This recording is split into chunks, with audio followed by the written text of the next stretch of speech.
this beautiful edition of Bliss Catchers. It's also a very special day for our hosts and sponsors, Odyssey.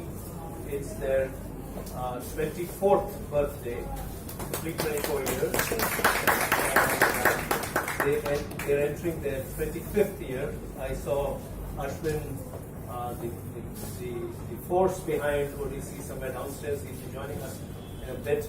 But without Odyssey's help, we cannot be putting together these conversations for audiences repeatedly, month on month, for the last 5 years.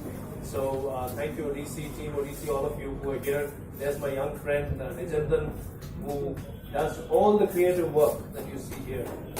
It's all coordinated by him. So thank you, Team Odyssey, for being so compassionate, so supportive, and for Ashwin for leading it and making this a very special place in Chennai for us to come and hang out. Some of you are new in the audience, so I will take a few minutes to quickly introduce ourselves and also the program, this show, Bliss Catchers. So that's Vaani over there at the far end, and me, AVIS. We are the Happiness Walas, and it's our life's purpose to inspire happiness. We are dealing with a very, very challenging phase in our life for the last decade and a little more than that.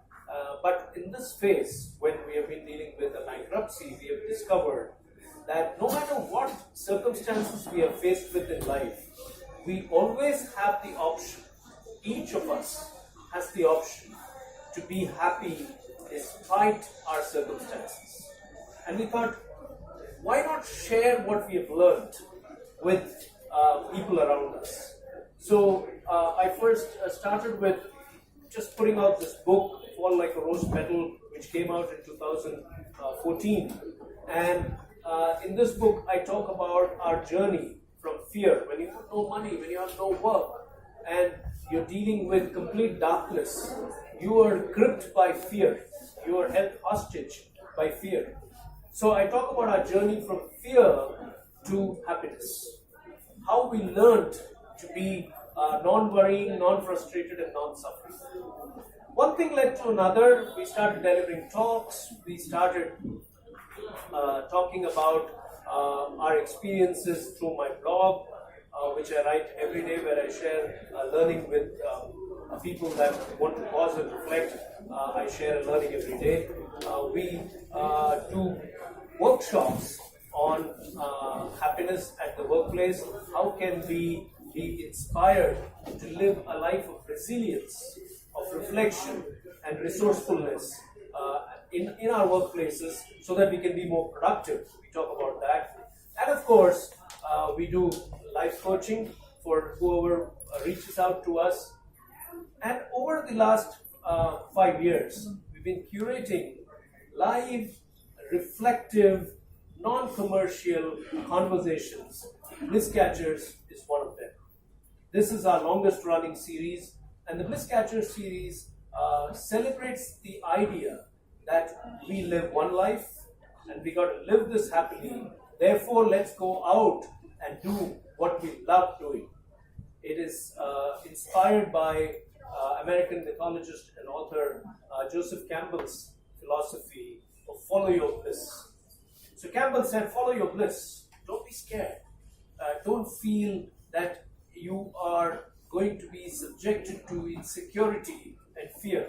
He said, let go, follow your bliss, and doors will open and will take you forward in the direction of what you love doing, connecting you to people, connecting you to situations that are extremely suited for making you come alive and live a very fulfilled, complete life. So in this series, the Bliss Catchers, we explore the lived experiences of our guests, and in a way, we also do talk to our guests who are living very magical lives.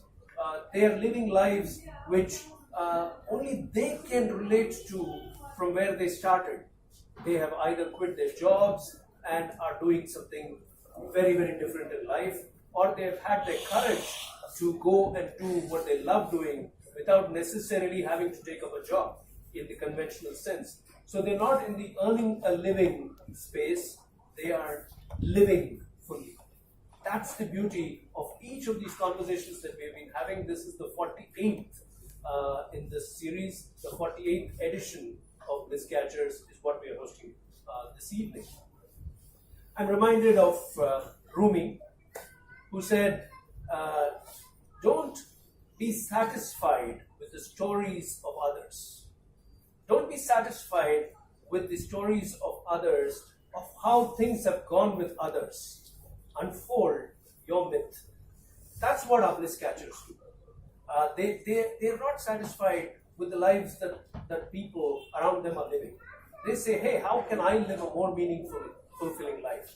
So let me give you an example of one of our Bliss Catchers, Santosh Subramanian. Some of you might remember meeting him. He was in the second season, September 2016 edition of Bliss Catchers.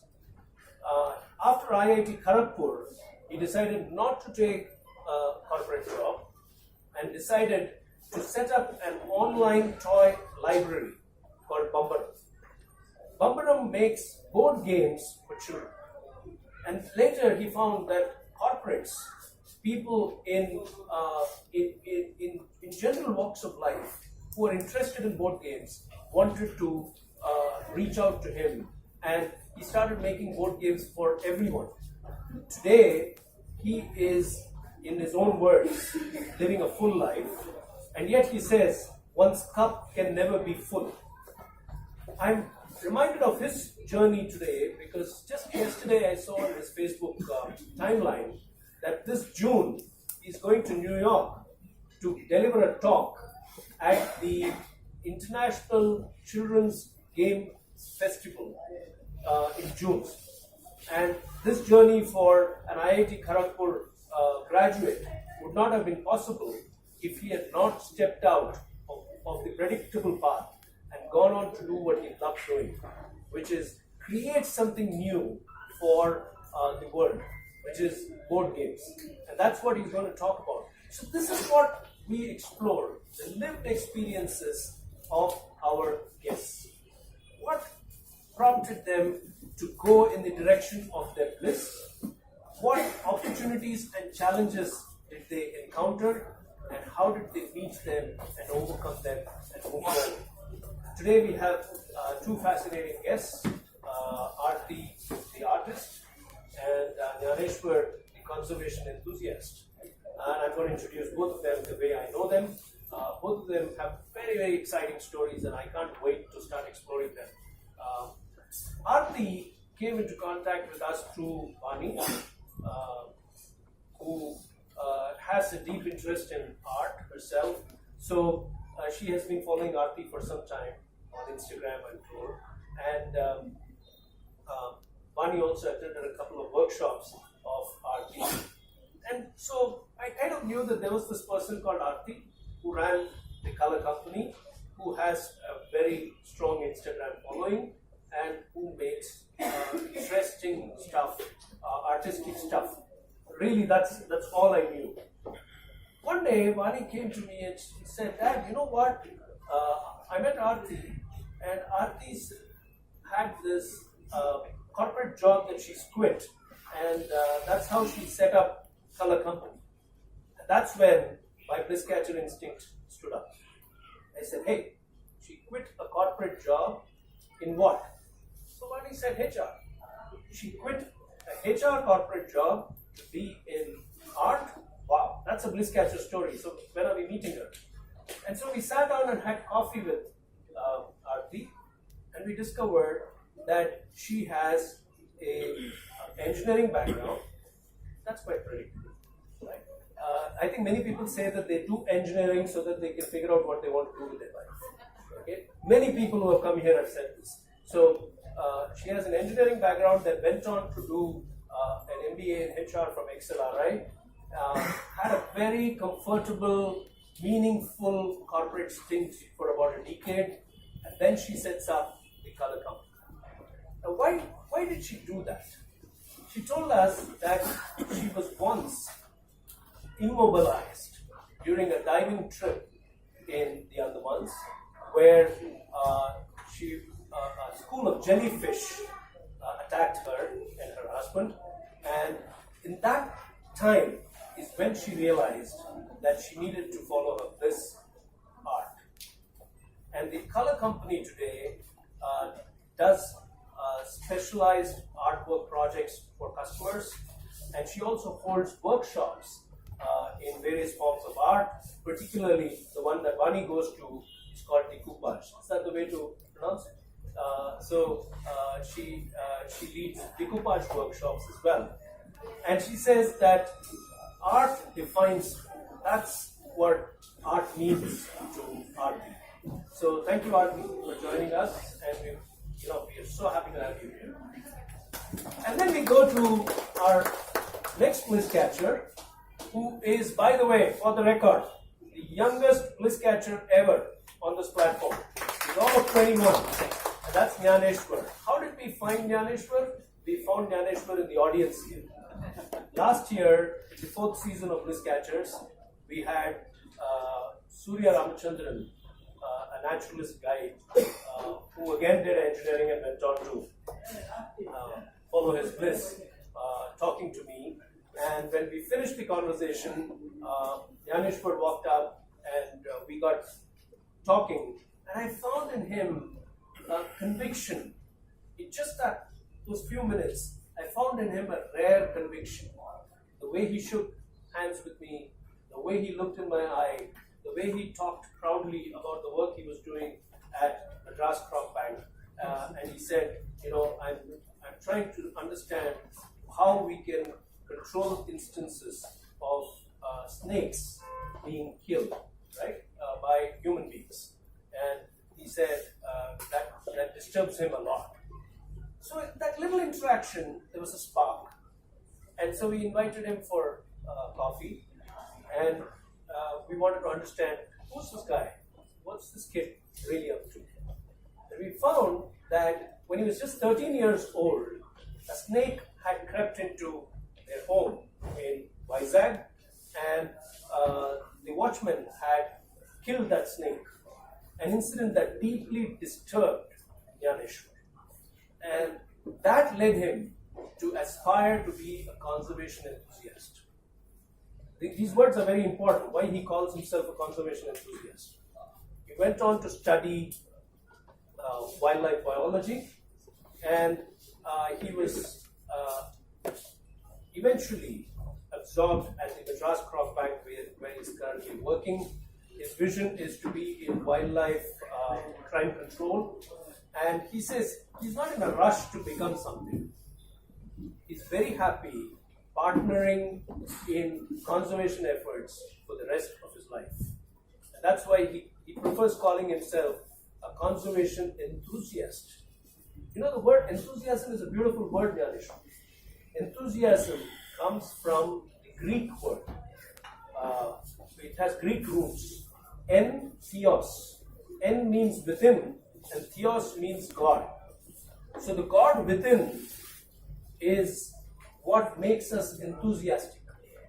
And so if you are a conservation enthusiast, it's the God within you that speaks. And when your God within you speaks, then the whole world listens. That's magic. That's the point where this happens.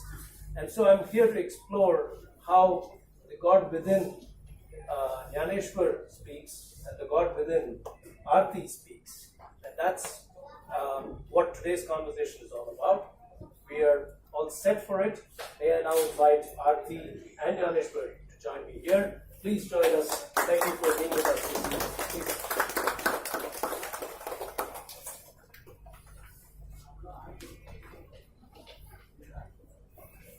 Thank you. Please pick up your mics and turn them on. Okay, so we're all set. I hope you both are comfortable. Yeah, it's a bit warm, but at least I'm feeling warm. But that's also the warmth of the Bliss Catcher community. For all of you who are new and the first time at Bliss Catchers, just a quick word on the way the structure is. conversation all the way to between three of us till to about 8:20 p.m. We have two quiz segments. The quiz segments are when I ask you questions about my guests. And so we have two segments today, with one happening around 7:45 p.m., which is about half an hour from now. We will ask you questions about each of the guests, and the right answer wins you this beautiful Bliss Catcher mug. Okay? Then at about 8:15, 8:20, we ask you two more questions on our guests, and you get to win two more mugs. So totally 4 mugs. And then we have something very special today. We have two extra questions, which means two extra mugs. Why do we have two extra questions? Because it's the 24th birthday of Odyssey. So we're celebrating the 24th birthday of Odyssey with two additional quiz questions. So totally 6 mugs going to you this evening. And when we finish the second quiz segment, I'll do a quick wrap, and we will, by this clock that I have in front of me, wrap up this session at 8:29 p.m. So please stay with us all the way till the end, win your mugs, and to enjoy this conversation. Okay? So let's get started. Thank you. All set? Yes. We'll start with the lady first? Yes. Yeah? Okay. So, Aarthi, I want to start by asking you a very reflective question. What makes you believe, when you sit today where you are on the Bliss Catcher chair and think back at your life, what makes you believe that you were always meant to be an artist? So I think my earliest memory of art goes back to school. So I used to visit this store called Hindustan Stationery, and I was so drawn to that store for some unknown reason. It was amazing how a little store like that could hold so much. And at that point in time, I'm not really sure whether I wanted to be an artist, but I wanted to do something related to color and art.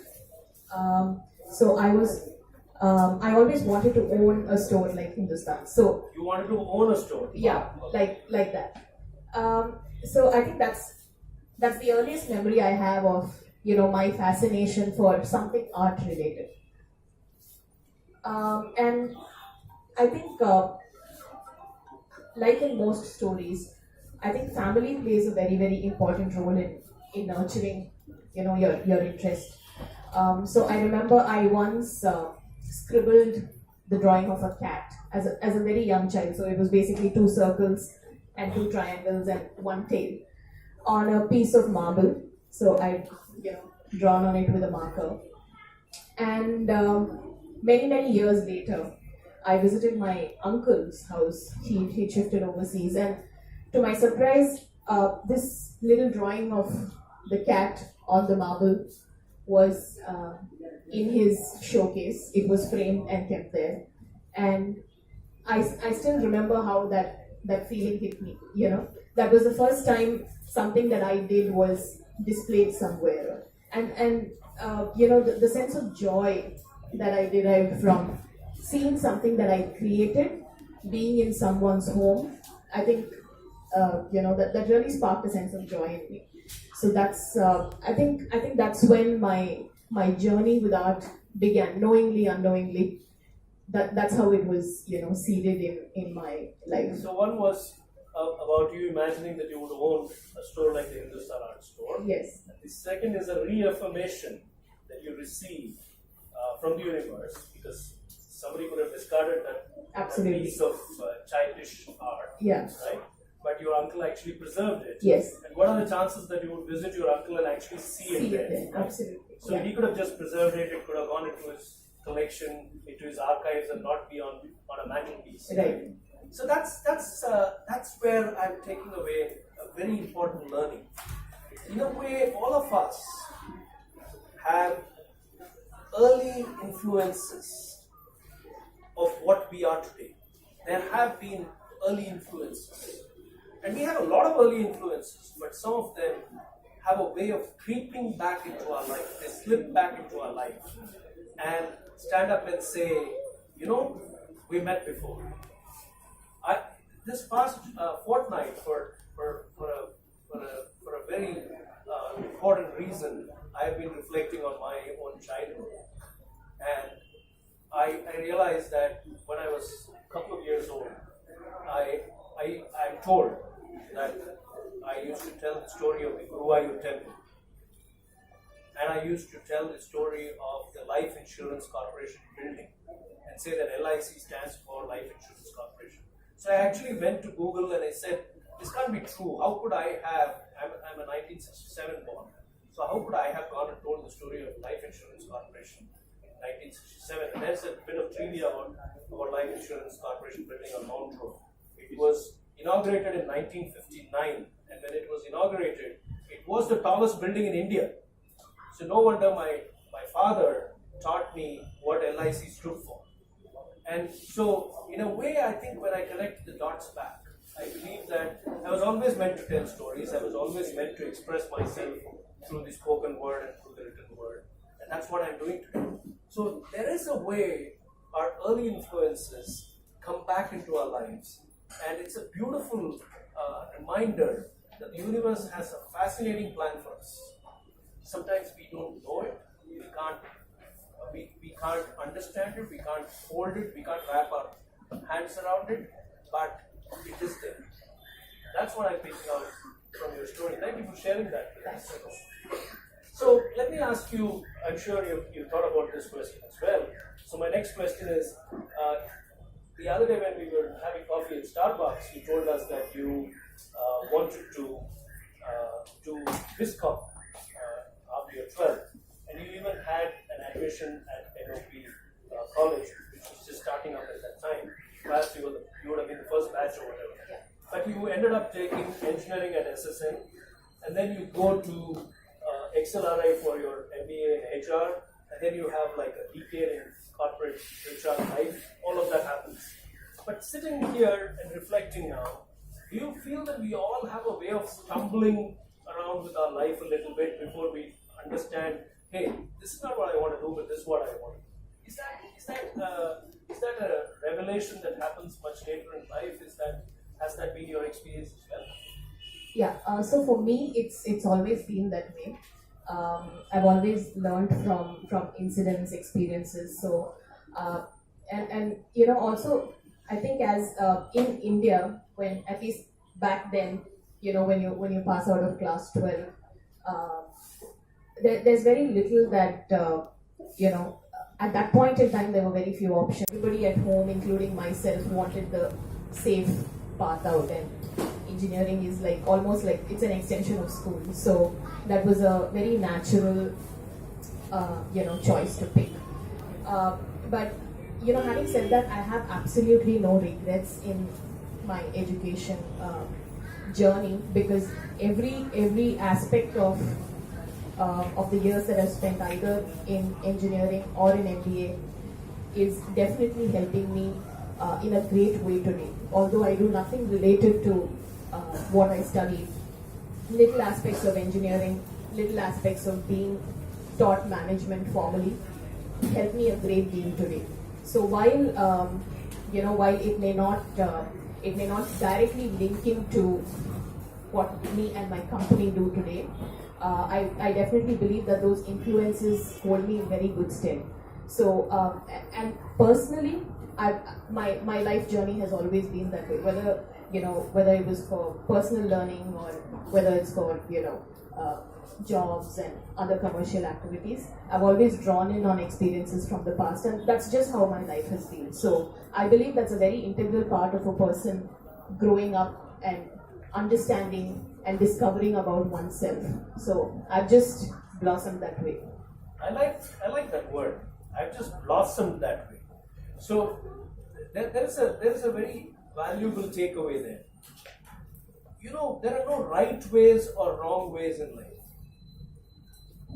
Each experience that presents itself to us is an opportunity to learn and blossom from, if I can borrow that word.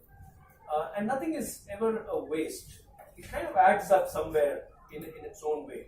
But in a very special way, when you do something and you begin to like doing it, then you want to do it again and again and again.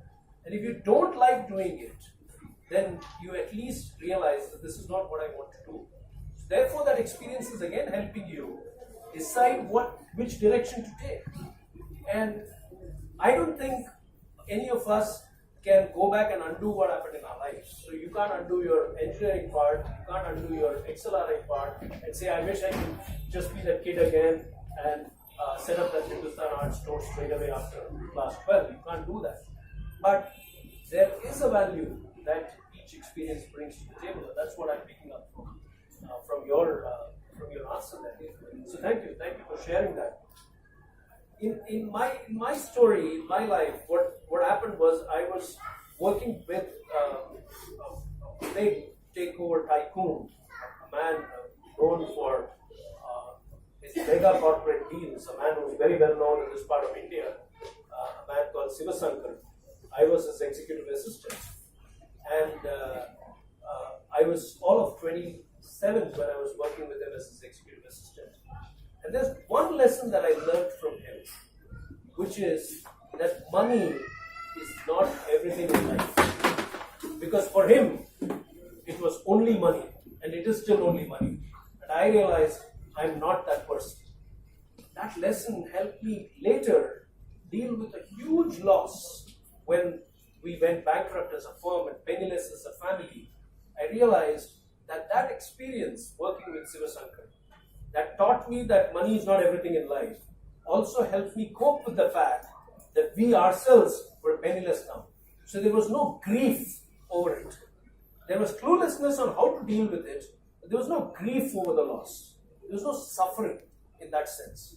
And so every experience is very, very valuable. So I'm glad you're looking at it that way. I love the word you used, blossom.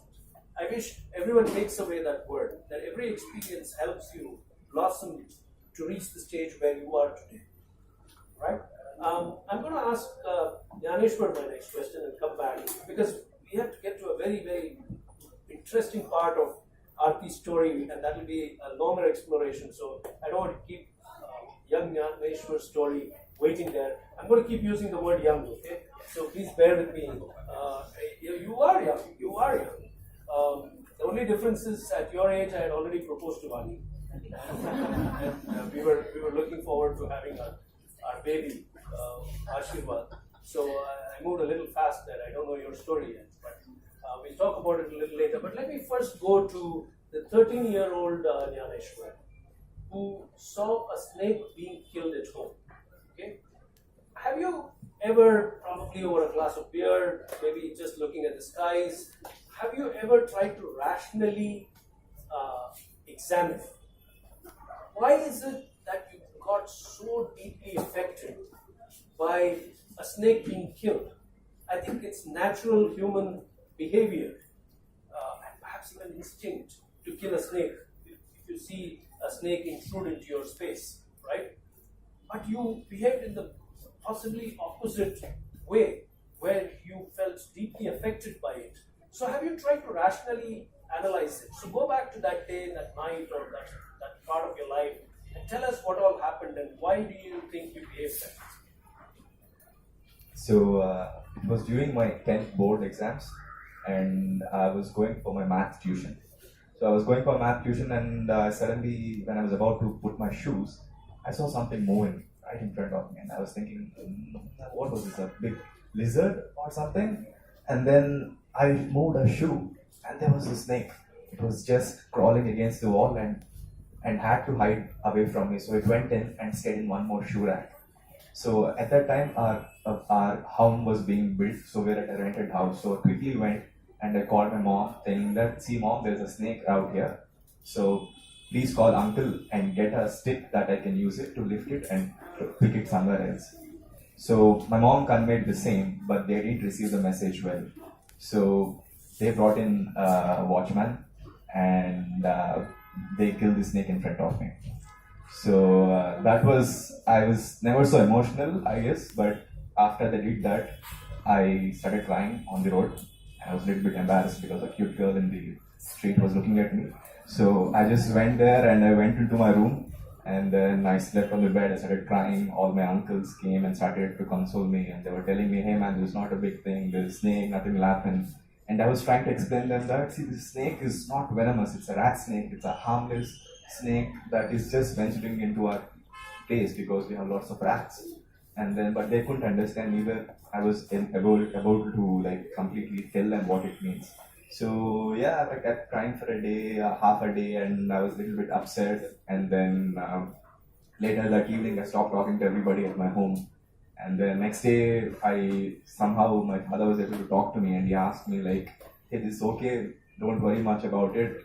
Don't worry much. Stop putting stress on you. You have an exam day after tomorrow." And then I arrogantly told him, "See, I don't care about exams. We shouldn't have killed that snake, and I'm gonna do something about it." He said, "Okay, don't mind."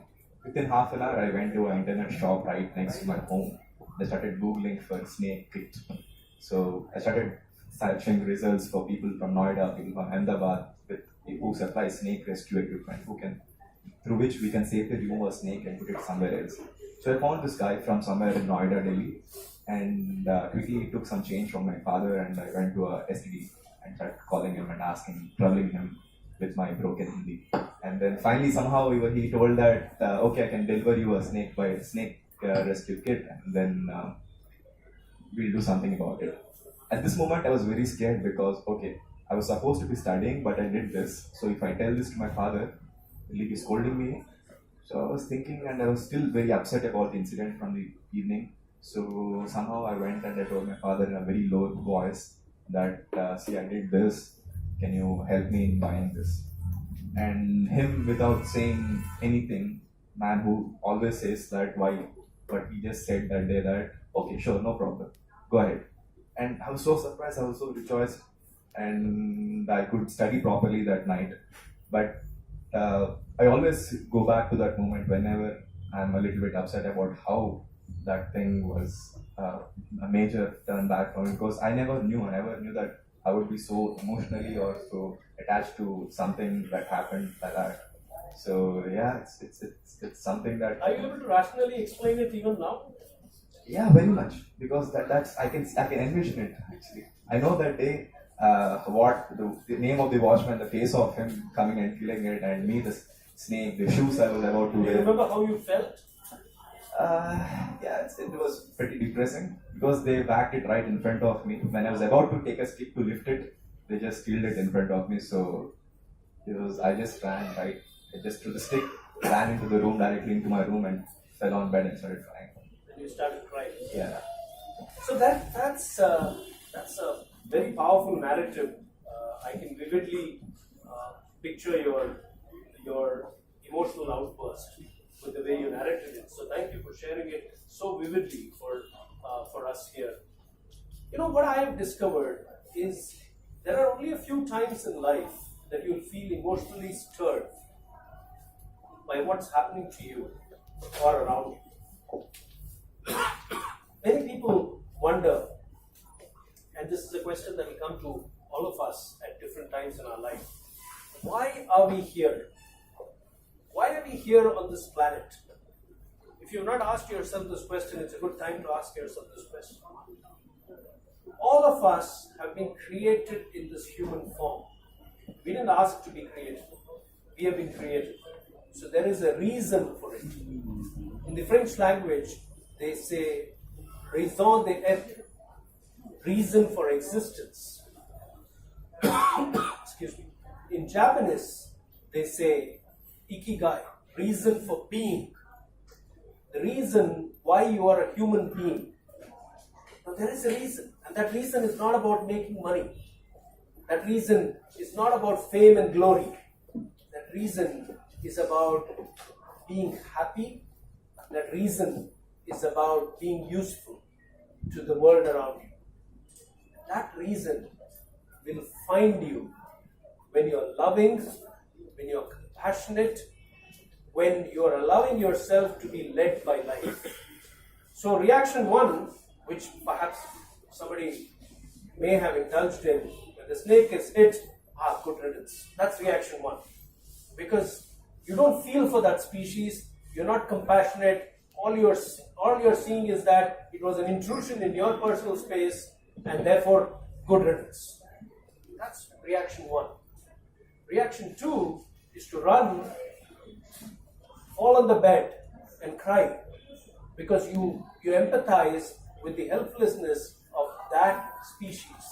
You are connecting somewhere with the universe's creative energies. And that's when your purpose finds you. So the raison d'etre or reason for existence, the ikigai, reason for your being, is your life's purpose.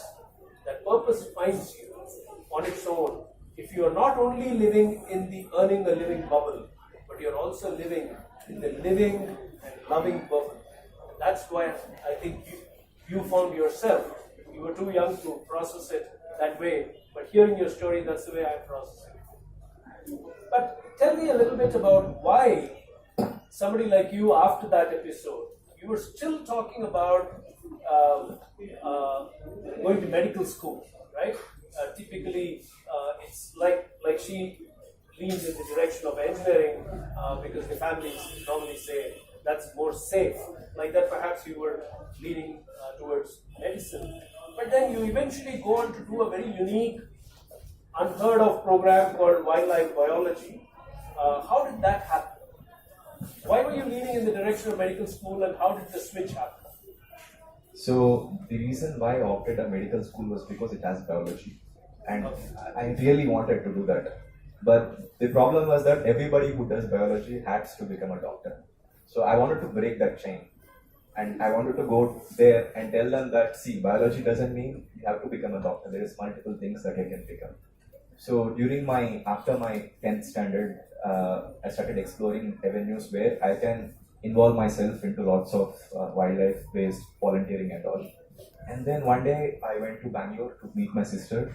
And then somehow I googled for areas. I rescued a kite and I gave it in a zoo. They told me that they have some volunteering programs opening there around the zoo and a place inside a rescue center inside a zoo. Then I tried to apply for it, but I couldn't get through. Later on, through some other mutual contacts I could meet the veterinarian there, and he introduced us. How old were you then? I was probably 15. 15. So this was after the snake episode? 14, yeah. It was after the snake episode. Okay, go ahead. Yeah, so then I went to a wildlife rescue center in Bangalore called as Wildlife SOS, and I started volunteering for bears. So it's about a bear rescue center, and I just went there, and the first thing they asked me to do is paint grills of a enclosure. I was a little bit surprised because I wanted to handle the animals and all. Okay, I said okay, no problem. Then again went second day.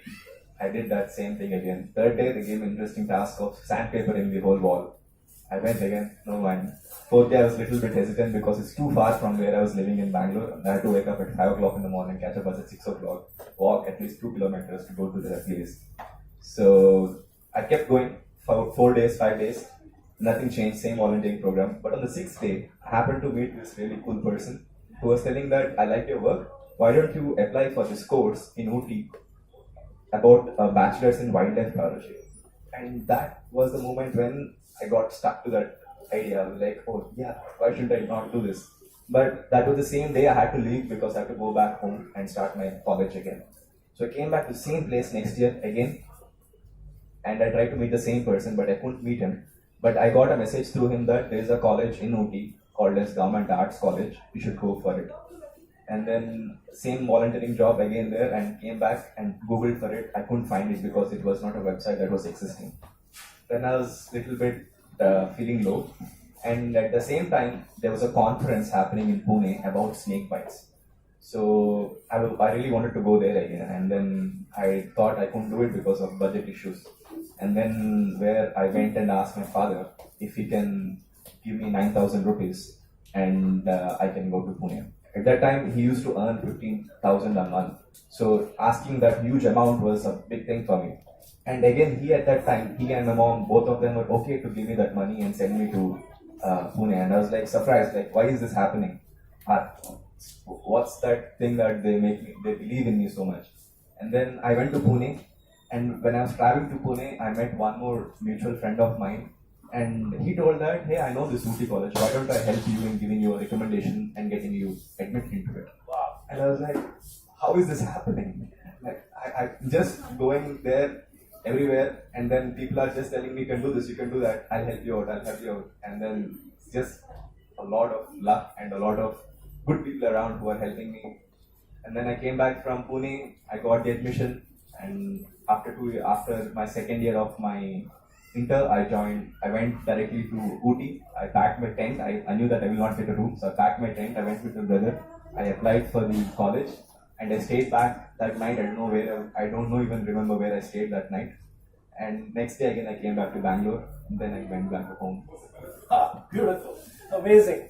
I don't know why all this is happening to me. This is a very, very important point in his reply. I don't know why all this is happening to me. When you follow your bliss, says Campbell, doors will open. You put yourself on a track which was there for you all the time. It was waiting for you. And when you come on the track, then the right people, the right events, the right opportunities connect. What are the chances that on the 6th day at the bear rescue center, the gentleman will tell you, hey, go to Ooty. What are the chances that a father who's earning 15,000 rupees salary will spend 9,000 rupees on a son's snakebite conference? What are the chances that while on that trip to Pune, somebody will tell you, why don't you go to Ooty? What are the chances that you will go to Ooty, pitch a tent, apply and get admission? It was part of your journey of following your bliss. So why does it happen to you? Only because you decided to move in that direction. And this is so true. Our stories may change, our context may change, but the method with which the universe works, the process remains the same. That's what I'm picking up from you. The other thing I'm picking up from your story, isn't it amazing that you have such fabulous parents? Yes, very, very much. Right? It's not, go study in engineering school or medical school because it's a safe option. Instead of that, your dad buys you a snake rescue kit. Your dad supports your journey to Pune to attend a snakebite conference. Isn't it amazing?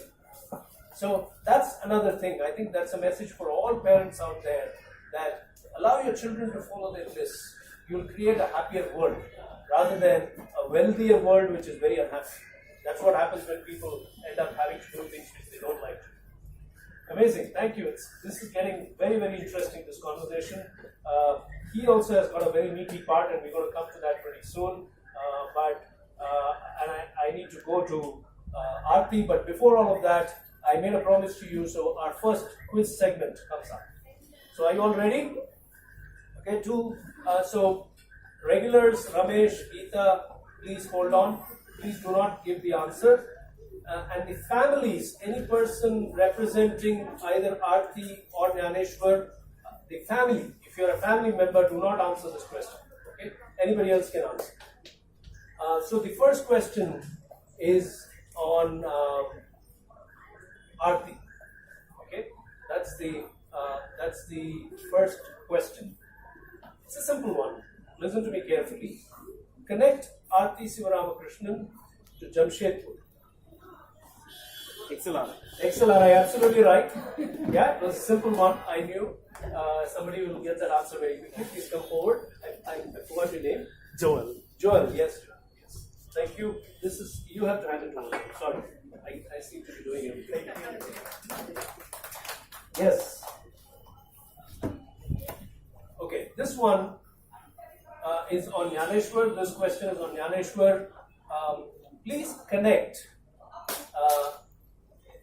Gnaneswar to 2 forthcoming games in the IPL. I need a complete answer. Please connect Gnaneswar to 2 forthcoming games in the IPL. He knows the answer, but you can't answer. Clue? You need a clue? Quick one. So the clue is, where did he find the snake? Vizag.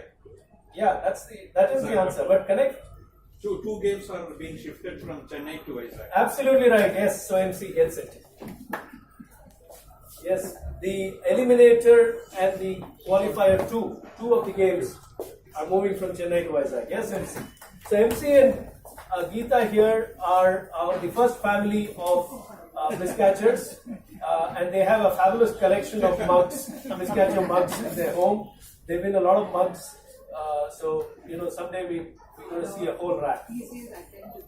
Oh, you tend to give it. Let me yes, and let's spread the message. I wrote it. Yes, absolutely, wonderful. So 2 mugs have gone away. We still have 4 mugs coming your way. Please wait until 8:15, which is when those questions will come.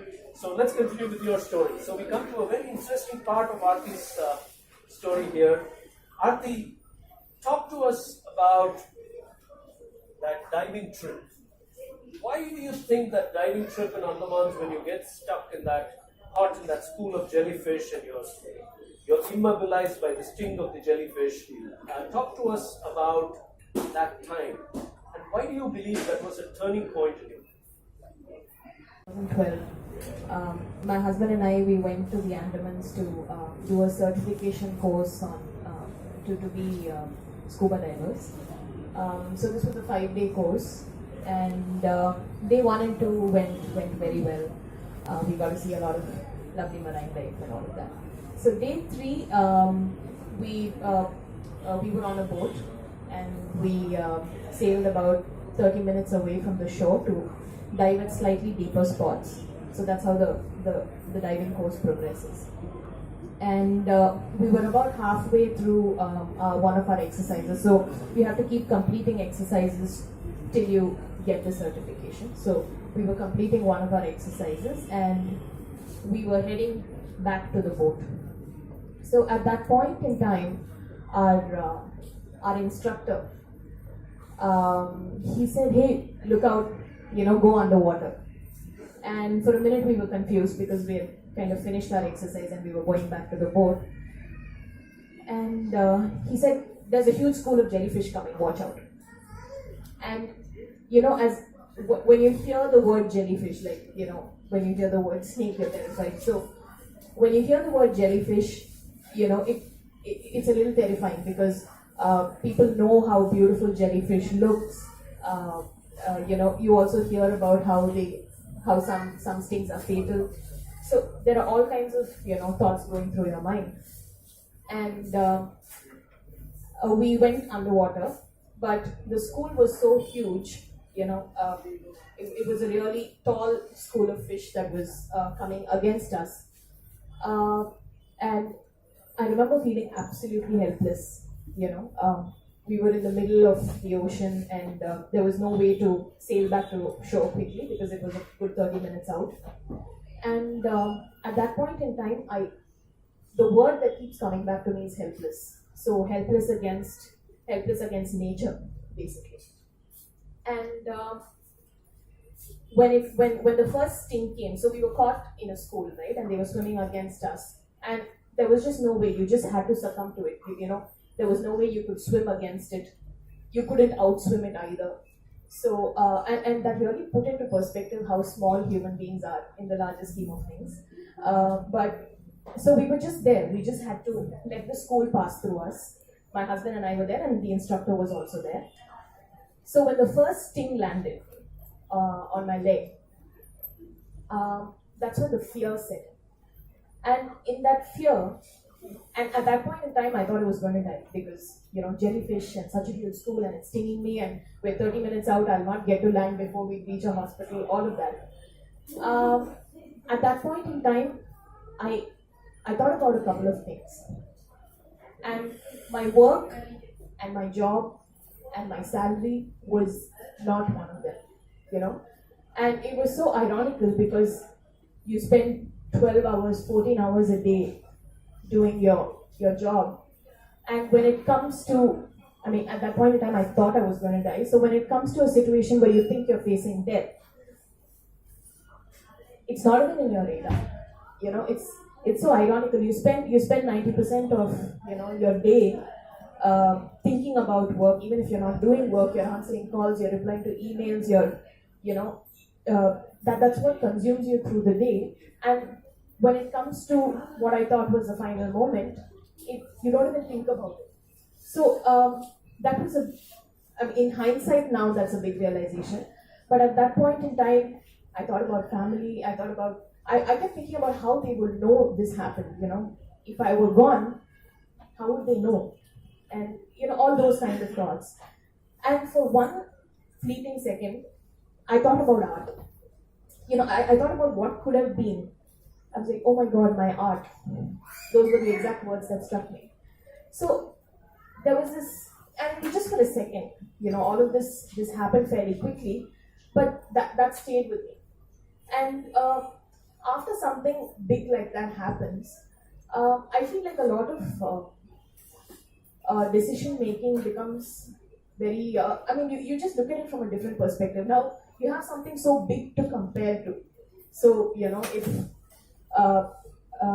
you were earlier complaining about a hot day, now I felt like, oh my God, I'm alive, so I'm okay going through a hot day. So I feel that was a big turning point in my life, because it just made a lot of decision making seem very simple. Things that were seemingly difficult. Oh my God, do I choose engineering or do I choose Viscom? I mean, it's okay, I'm alive. So being alive was like the comparison to everything, and it just puts this big perspective into your life. So that way I felt it was a big turning point in my life, not just with respect to color company, but with respect to everyday decisions. So yeah, I think that's beautiful. Thank you. Very vivid description there. Walked us into your situation. Actually took us deep underwater, if I may say. So what I'm picking up is, we all don't need to actually be subjected to such a dramatic point in life. That happens to some people. Her story has it, and I'm sure some other stories do have it. But actually it starts with a feeling of hollowness. In Hindi they say adhurapan. There's an incompleteness about your life. And if you heed that sense of hollowness, you will find that you will be able to take a more informed decision about what you want to do with your life. This is not making me happy, this is making me feel incomplete, so what should I do about it? Now when you don't heed that stimuli that life is giving you, then a bigger challenge presents itself. I remember in 2005, Jan 1 at Cool, I told Vaani that I don't want to go back to Chennai, and I don't want to go to my office. Whose office? Our own company. I don't want to go back to my company anymore. I just don't enjoy it. And she said, listen, you can quit somebody else's company, but you can't quit your own company. You're the boss, we are the people, we got to run this company. So that's where it set in. But I don't think we took that point very seriously. We were struggling with it, but I don't think we got it completely right. And then the bankruptcy happened, the bigger upheaval happened. For her, it was a school of jellyfish. For us, it was a bankruptcy. But when you hit that point where you ask yourself deep, searching questions, it's a beautiful time. Why am I here? What am I supposed to do with this? As Mary Oliver would say, tell me, what are you planning to do with this wild and precious life? That question getting asked is a very important turning point. And when you ask these questions, you may not get answers immediately, but you will at least be pointed in the right direction. For you, Aarthi, I guess it happened with that time when you didn't think about your work, you thought about your art creativity and what could have been, right? But drawing that journey further, this incident happened in 2012. Yes. The color company first emerges on the horizon as a Facebook page in 2015. Yes. Now, up until the diving program in the Andamans, you had stayed away from art after class 12, yeah. or art had not resurfaced in your life. But you think about art and then it surfaces as the color company in 2015 as a Facebook page, right? So what happened in the time between 2012 and 2015 with art? Did you seriously reconnect with art? How did it happen? So after this incident happened, I obviously went back to everyday life, working and things like that. And funnily, like someone said, after such a dramatic incident, maybe everyday life got in the way, so paying your bills and just the humdrum of everyday life. So one thing that this incident did do was, of course, it leaves a lasting impact. So I made a conscious decision to practice a little bit of art every day. You did? Okay. So it was not very regular. It was after I had my daughter. My daughter was born in 2013. So after that, I derived a lot of joy in making things for her. So she's almost never had any store-bought toys in the first couple of years. So I would make the, little things that would hang on a cradle, or, make an origami cube for her to play with and things like that. So that really kind of helped me reconnect with art, not in the traditional sense. So I was just sharing with Avis that I get a little nervous when people call me artist, because I feel like people who've studied art, fine arts, they go through so much rigor, and they learn so much. That's the traditional sense of the word artist. But I've come to make my peace with it, and I understand how art lies in the eyes of the beholder. So I reconnected with art this way, like by being a maker rather than doing your traditional paintings, etc. So I slowly started reconnecting with art. And also what happened was, at that point in time, the Randiwala who used to come home, the person who would come to collect our waste, he stopped accepting glass bottles. So, and being the hoarder that I am, I said, no, I'm not going to throw this away. I'll keep it and I'll find some use for it. And when glass bottles started stacking up at home, I searched for things to do on glass bottles, and obviously it had to do with paint, because that's what I knew to do. And I just randomly started painting on bottles, and it just kept accumulating, and I was giving it away to people. So people who came home would like it, or I would give it away for someone's birthday and things like that. And there was this one point in time where my then colleague asked for a customized bottle. She was like, hey, I want a picture of a Shiva painted on a bottle. Will you be able to do it for me? So I did it and gave it, and it was never meant to be a commercial arrangement, but she paid for it. And that's one of the more expensive bottles I've sold off. I never put a price on it, but she paid for it. And that's when my belief kind of started to grow that this could be a commercial proposition. So that process took a while. I mean, so it took 3 years. That's because I think probably in year 1 and year 2, between 2012 and 15, I didn't think of this as a commercial activity. I looked at it more as something that I would go to for my peace and my sanity. And it being commercial kind of evolved over the years. We'll come back to that, but I'm picking up a beautiful point here, that when you lean in the direction of your bliss, Rumi says this well, so I will use Rumi here.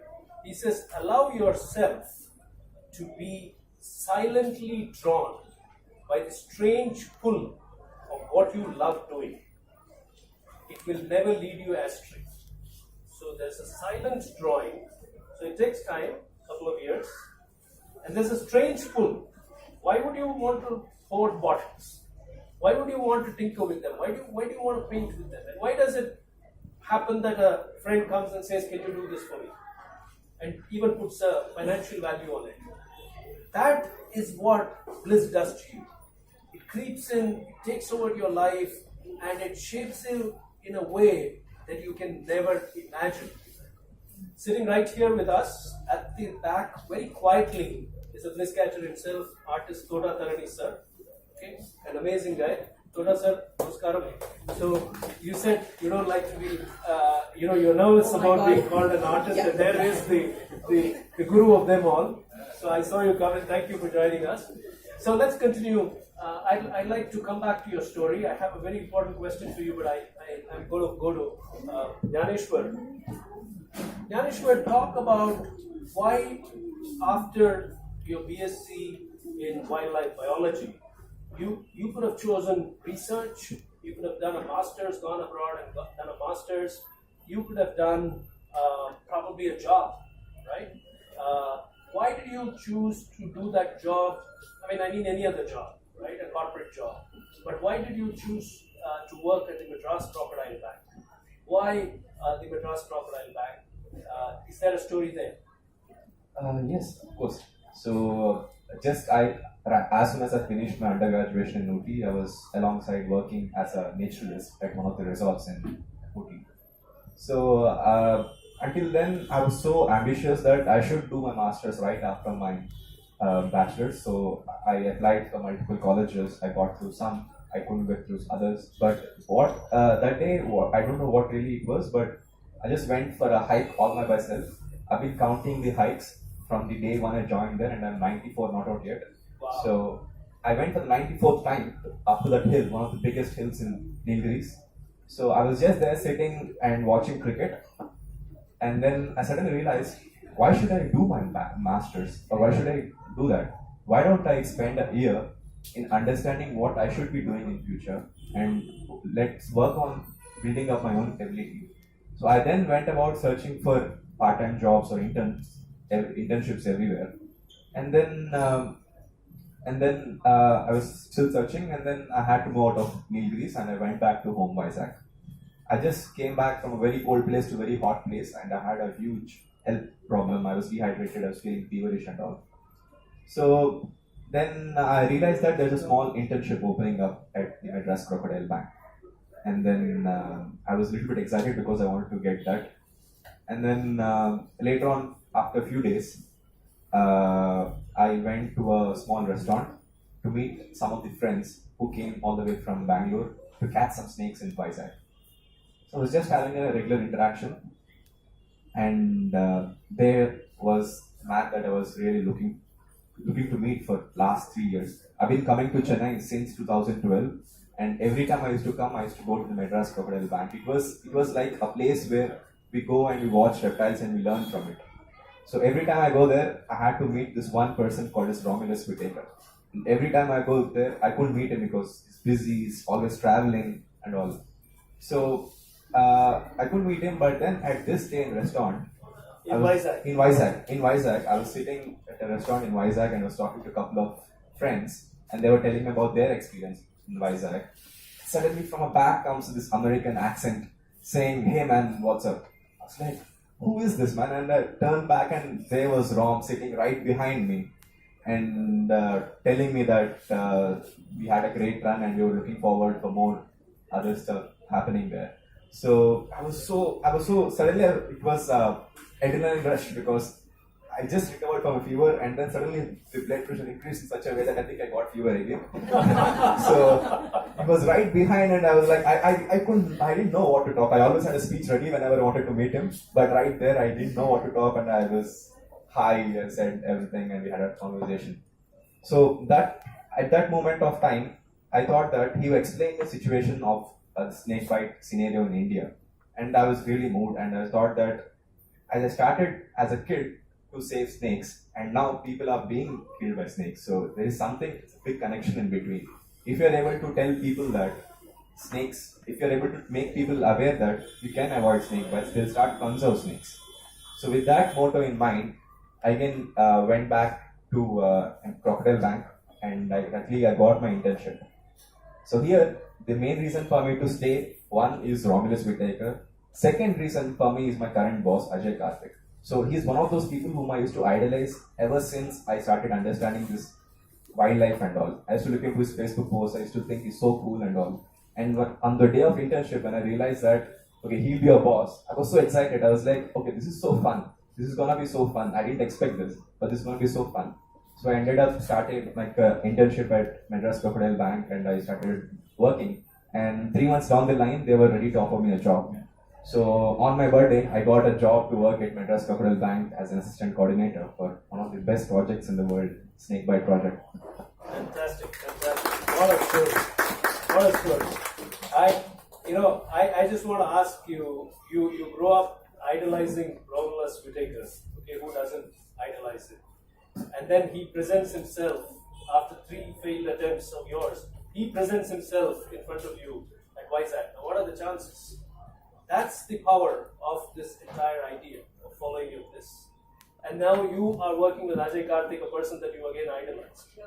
And you are, it's like playing with MS Dhoni, right? You're playing with MSD, you're hanging out with Sachin Tendulkar. That's what is happening in your life. Except that it's happening in a different space, in wildlife and conservation and snakes and all of that. Amazing, amazing. What I'm actually also understanding from your journey is that, and let me ask you this as a question, and let me see your answer and then tell you what I may probably be taking away. Why is it that your life is so interesting? Okay, one, there is a snake killing episode that awakens your sense of purpose, that you got to do something about it. 2, every person that walks into your life after that is pointing you to BSc wildlife biology and moves you away from medical school. Okay, and then all your life you want to meet Romulus Whittaker, and then he taps you on the shoulder literally from behind and says, "Hey man, what's happening?" So do you think that everything happens for a reason in life? Do you think that there are no coincidences? What's your take on this? Tough to say. But yeah, I think everything happens for a reason. I didn't plan on any of these things. So when I planned, it didn't work out. But when I didn't plan on, when I started walking on, I just went on my own journey, searching for something else. I started getting things that I really wanted. So when I thought that I'll be just meeting this person to talk about abundance of one specific snake, I was wrong there. When I thought that I'll be working with the bears just to clean their grills, I met this person who said, "Go to Ooty and do this." So I think the reason why it was interesting was because I didn't try to make it interesting. I just kept going whatever is possible. Just walked in wherever I can and started meeting people. That was one of the biggest things that I always recall to, that I had the chance to meet one of the good people in the conservation field who always motivated, who are still motivating me in getting things done or for me to go to a better position. That's amazing. I didn't work towards making it interesting. I just walked and it turned out to be interesting.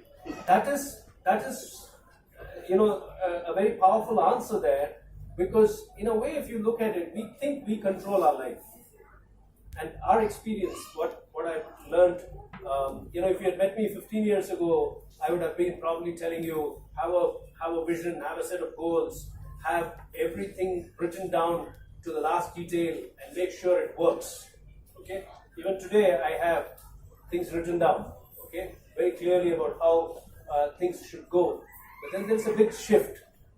You have a plan, but trust the master plan. The master plan, I realized, has no flaws. So whatever comes your way, accept it. And many a time, what you want, Romulus Whittaker wants you too. That's why he presents himself at WISAC. What you want will come underwater and remind you that, hey, this is what you should be doing in your life. What are you doing in that 15-hour-a-day corporate job? That was the reminder service from the universe to you. So Rumi says this very beautifully. He says, what you want is wanting you too. What you're seeking is seeking you too. And so the master plan has no flaws. Things are happening according to a beautiful grand design, which makes a young boy from WISAC become our youngest bliss catcher this evening, to be seated here to tell us this fascinating story. Thank you. Amazing. So let me go back to Aarthi's story here. I'm watching the time, so just be easy.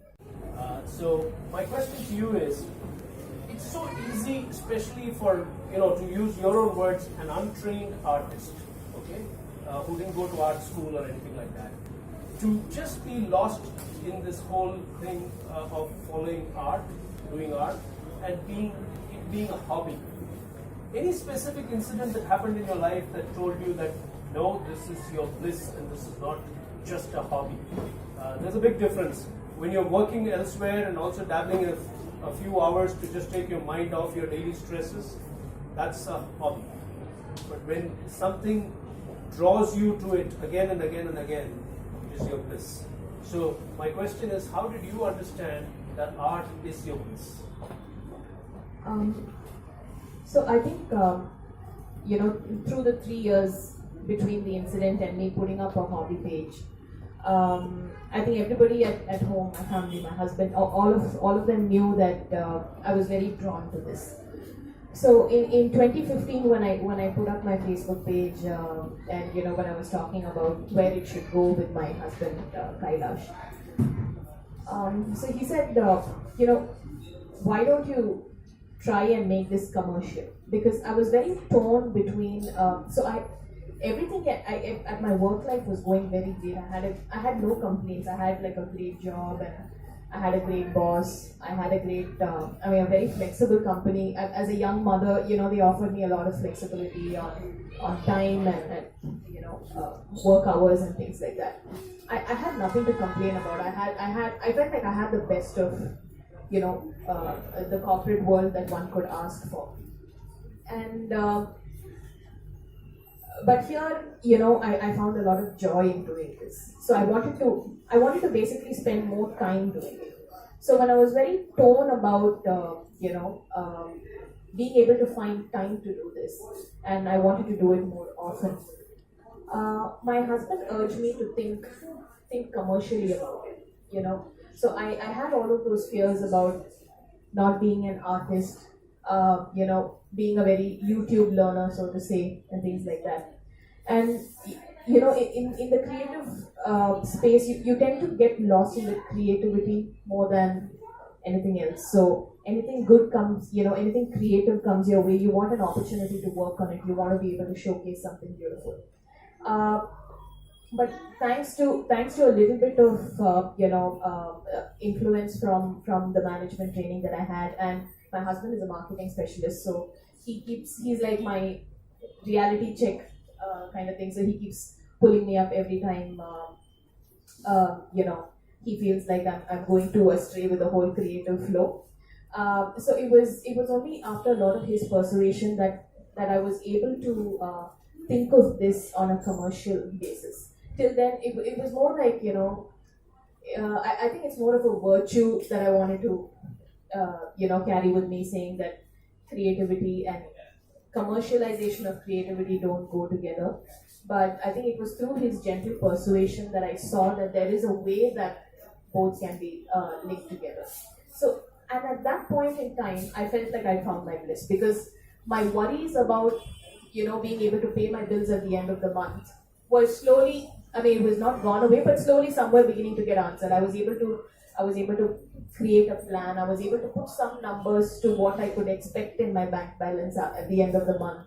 So when things like that happen, and when your passion meets a point where you're not worried about very, very existential things anymore, then I felt like I was in that bliss zen zone kind of thing. So I think it was that gentle persuasion about him pushing me to think of it from a very commercial aspect that helped me find my bliss. That's very interesting. That's a very interesting take. To me, bliss is the point where you lose yourself. There is complete immersion. And I think you had pretty much reached that point. But, the insecurities of everyday living can come back and literally gnaw at your heels, right? They chew you up there, saying, oh my God, do you think I'm ready for this? What if it doesn't make money? And there I think Kailash, your husband, held your hand and helped you structure it. I'm reminded of what another bliss catcher, Anjali Venkat, who was with us in the season opener in January, said. She said it's a great blessing if your gift, your art, your bliss, your gift is both a source of earning a living and also gives you joy. That's what Anjali said. So it's very powerful that you and Kailash were able to bring these two circles together. which is the circle of joy and the circle of economic security. So I'm glad, and there that's when you realize that we go into this good time. Amazing, fantastic. Let me go to Gnaneswar for my next question, which is pretty much related, but you're much younger. So I'll ask it and I assume you're single. Okay? So today, conservation enthusiast Gnaneswar is single at the moment. Okay, and it's fine to say wildlife, crime control, understanding the world of snakes, working with Ram Whittaker, all of these are very, very great motivators to do what you're doing. And that sense of purpose, I'm not denying that. But what if somebody comes into your life, a companion tomorrow? What about peer pressure, your classmates flying abroad, earning much, much more money? Do these things come and distort your view of what you're trying to do? How do you stay anchored? It doesn't distort me as of, but it'll give me a reason to work on a better note. So, for example, if I have a companion that I need to deal with. So just now on the Bliss Catcher show, you said that you don't have a companion. I don't have a companion. No, just kidding. Okay, go ahead. Hopefully none of my exes are watching. So I think I'll have to adapt to that. It's like we have to work on mutually. But it's a tough call to take. But lots of times friends also ask, like, why are you doing this? Is this for real, what you're doing? And when I explain them what I am doing and I show them some cool pictures, they're all amazed. Like, how do you do this? So maybe at this point of stage, everybody will be amazed. But in a future run, I'm hoping that it continues to be the same. But it's more about working more into the industry. And when you keep working more into the industry, both money and happiness will be on same line. So maybe not so much like what my friends who are currently doing in engineering or doctors. Maybe I may not be able to meet them economically, but I'm sure that I'll be able to meet them at a social responsibility kind. So I'm able to reach them at that kind of level. But it kind of distorts me sometimes when they tell that we're going on a vacation through there, and you can't.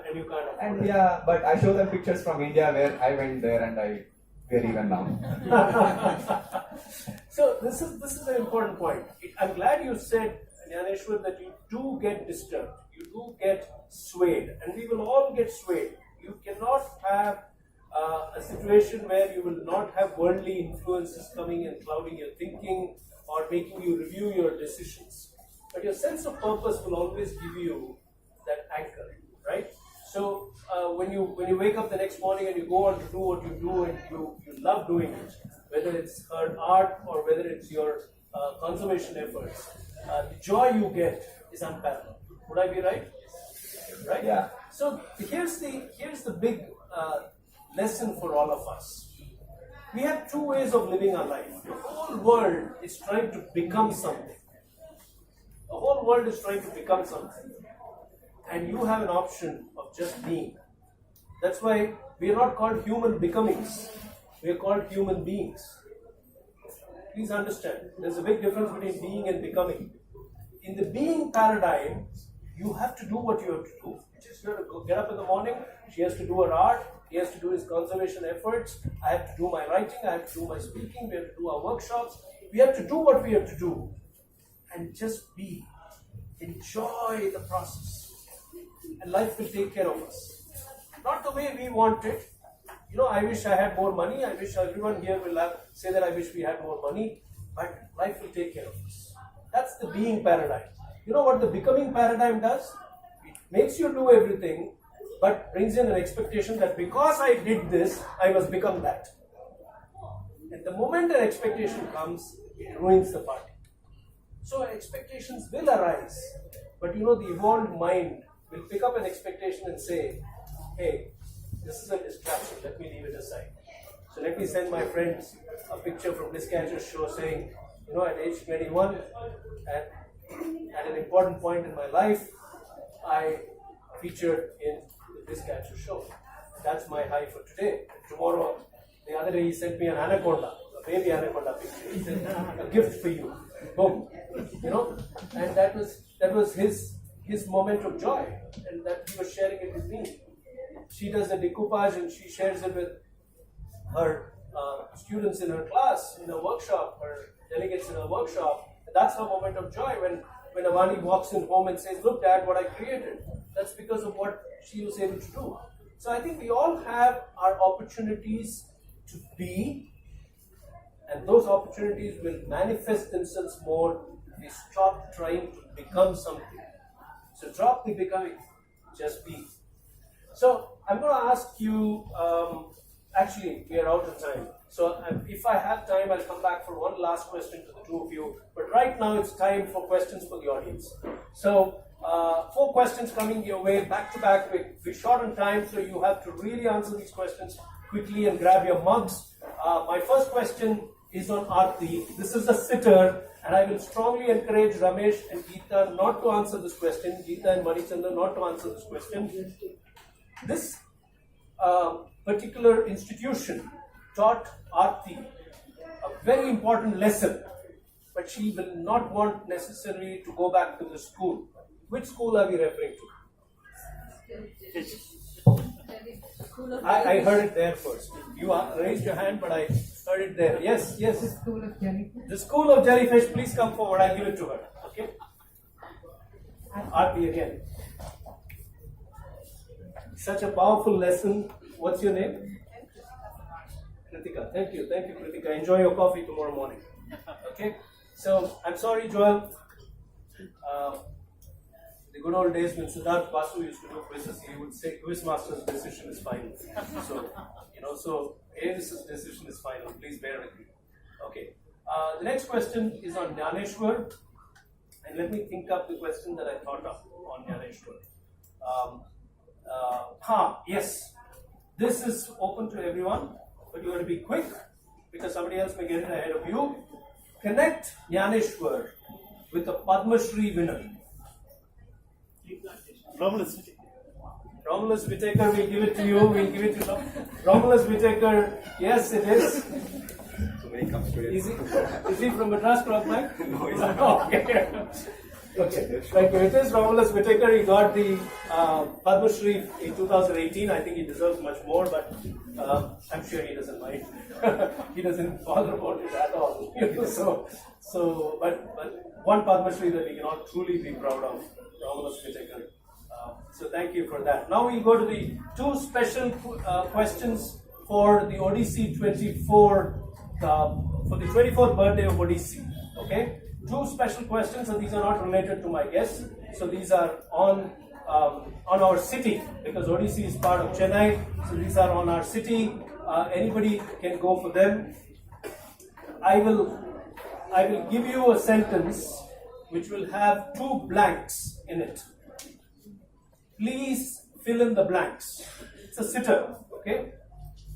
And those who have already got mugs, please hold. Let the others get a chance. If nobody answers in the first 30 seconds, you can spring up, okay? The Dash brothers lost their dash. Amritraj brother lost their mother.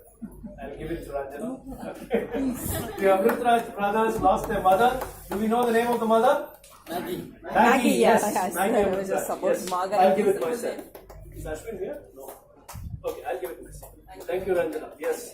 The Amritraj brothers lost their mother. Okay. Maggie Amritraj. So that was the first question, Odyssey's 24th birthday. And the last question for the evening, again celebrating Odyssey's 24th birthday.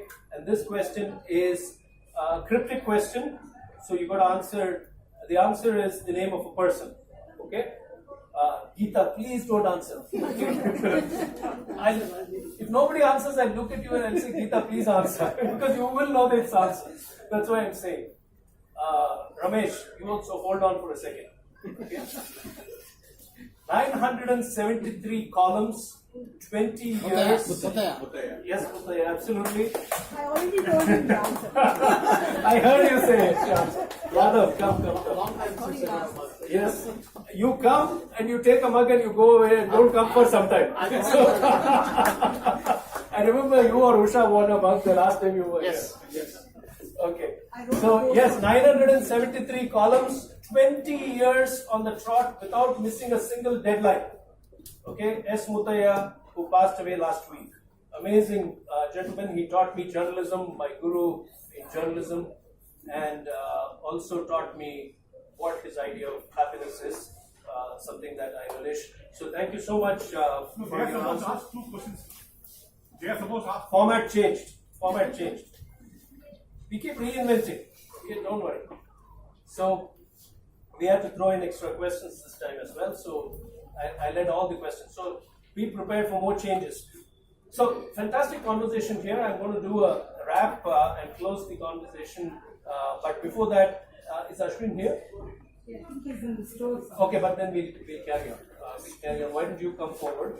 And why don't we give away your coveted Bliss Catcher trophies to those of you?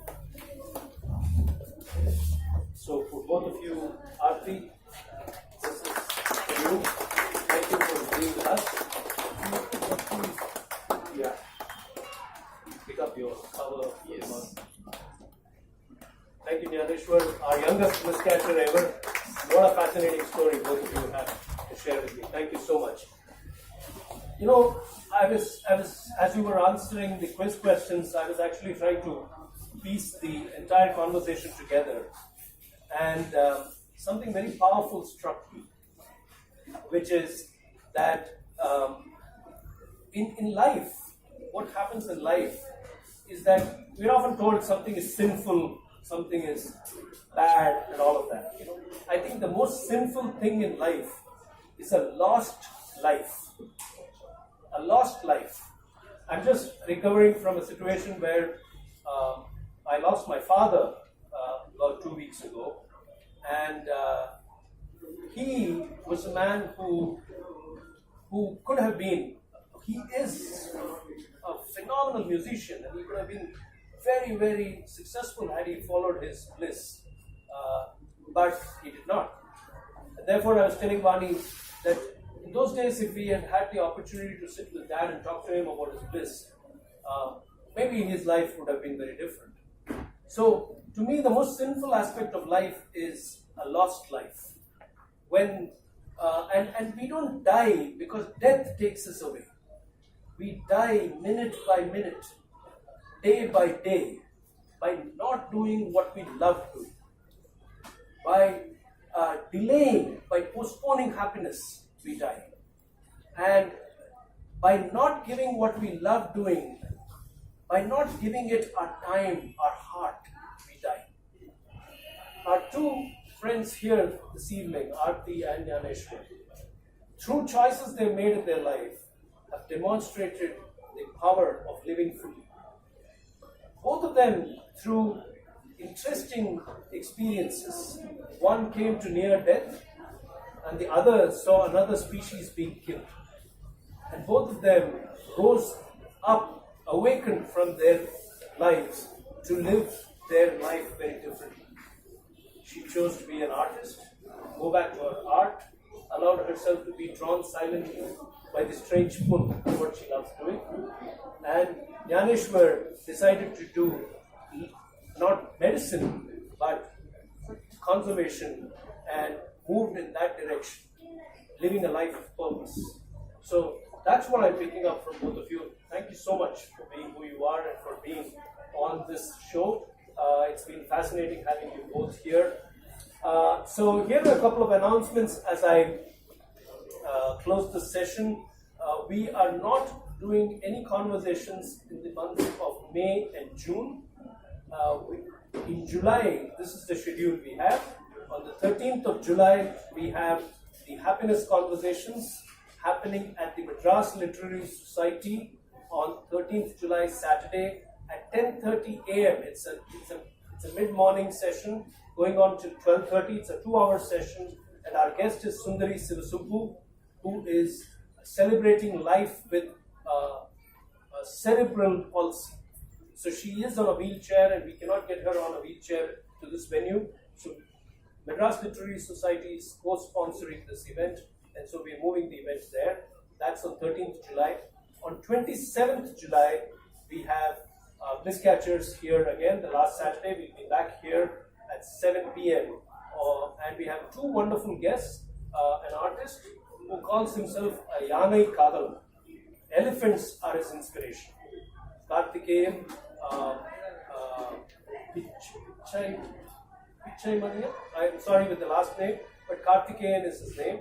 And the other guest is Harish Srinivasan, who is an engineer who decided not to go into a corporate role, but instead set up Infinite Engineers, an organization that goes to schools and makes science fun for kids.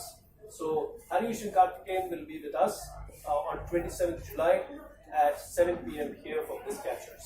And of course, in August, we have Bliss Catchers on 31st August, and that's the 50th edition of Bliss Catchers. So if you would like to be on our mailing list, please leave your name and number with Vaani or me, and we will keep sending you updates. Thank you, Aarthi. Thank you, Gnaneswar. It has been wonderful having you.